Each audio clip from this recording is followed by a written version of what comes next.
गर्मी में 5 जुगाड़ू बहुओं का नदियों वाला ससुराल। मकान के बाहर चंपा पानी भर रही होती तभी पानी चला जाता है। हे भगवान, आज फिर से पानी कितनी जल्दी भाग गया। बस आधा बाल्टी पानी ही भर पाया। इतने से पानी में खाना बनाना, पीना, नहाना, धोना, सारे काम कैसे निपटाएंगे। चंपा अभी पानी को लेकर चिंता जता रही होती तभी घर के अंदर से अनुराधा सारे गंदे कपड़े समेट कर ले आती है। हे भगवान, पानी कैसे चला गया। पिछले 3 दिन के कपड़े धोने बाकी हैं। सही में गर्मी के मौसम में तो ये पानी की बड़ी समस्या बन जाती है।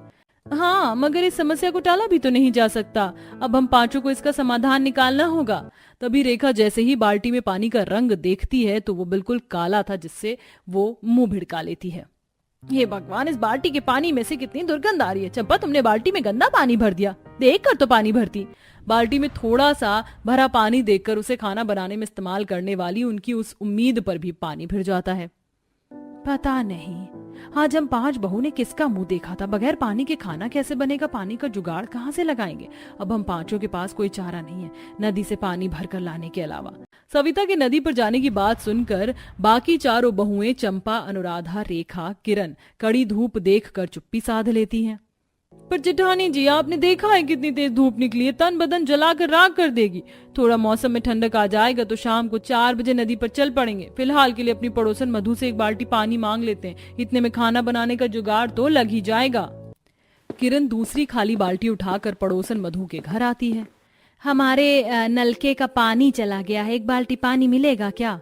हद, तुम लोग आइयों की तो लत बन गई। अरे 1-2 दिन पानी दे दिया तो तुम सबका डेली डेली की आदत बन गई है। मुंह उठाकर पानी मांगने चली आती हो। महीने में मेरे घर का जो पानी बिल आएगा वो तुम भरोगी क्या। चलो जाओ यहाँ से।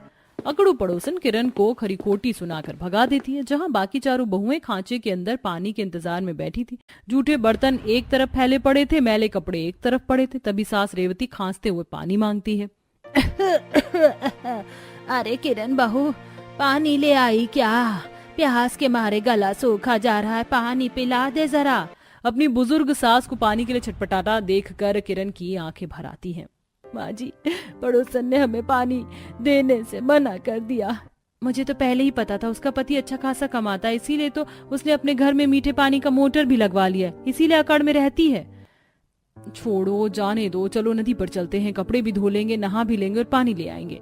पांचों जुगाड़ बहुएं जितने भी बड़े बर्तन, भगोने, बाल्टी देखती हैं उसे लेकर नदी पर आ जाती हैं, जहां नदी का शुद्ध पानी हीरे की तरह चमक रहा था।